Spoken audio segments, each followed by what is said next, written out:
Bien, on va corriger, donc on va commencer par déterminer la dérivée de la fonction f.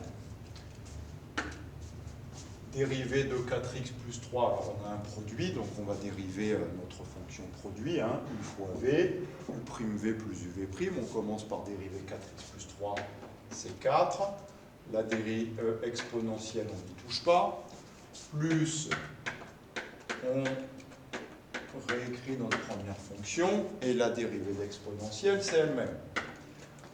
Voilà, là on a dérivé u' fois v plus u fois v'. À ce niveau-là, il faut que j'étudie le signe de la dérivée maintenant pour avoir les variations de la fonction. Vous voyez qu'ici, le signe d'une somme, c'est compliqué à faire. Donc, la plupart du temps, quand vous avez une dérivée comme ça qui est une somme, vous allez écrire votre somme sous la forme d'un produit.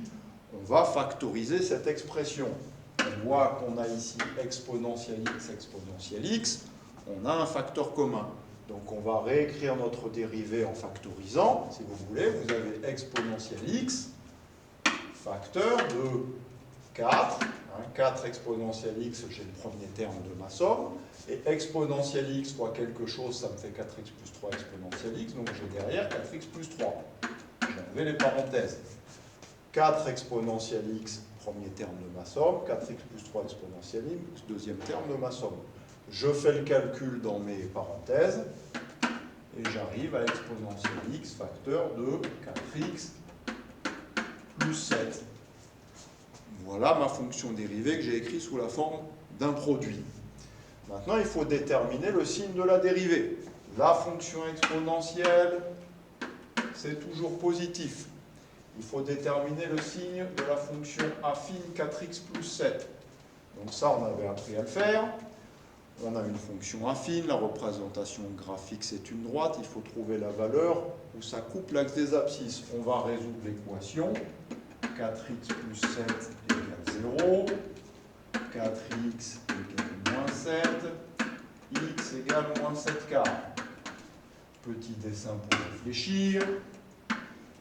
Vous avez la droite qui coupe l'axe des abscisses en moins 7 quarts. D'accord ? Et on a une fonction affine avec un coefficient directeur positif, donc on a une droite qui monte.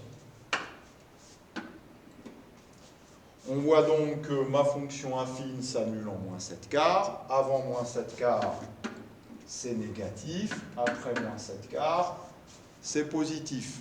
Donc on a le signe de notre dérivée. Elle s'annule en moins 7 quarts. Négatif avant, positif après. On peut compléter le tableau de variation. Donc qu'est-ce qu'on vient de dire ? La dérivée s'annule en moins 7 quarts, négatif avant, positif après.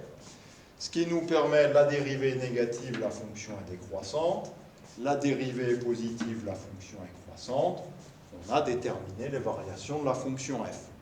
Vous pouvez vérifier avec la calculatrice. Attention, avec la calculatrice, si vous voulez les variations, il vous faut rentrer la fonction f et regarder la courbe. Qu'est-ce qu'on peut compléter aussi dans notre tableau de variation ? Le minimum de la fonction, la plus petite des images. Et là, avec la calculatrice, la plus petite des images, c'est l'image du nombre moins 7 quarts.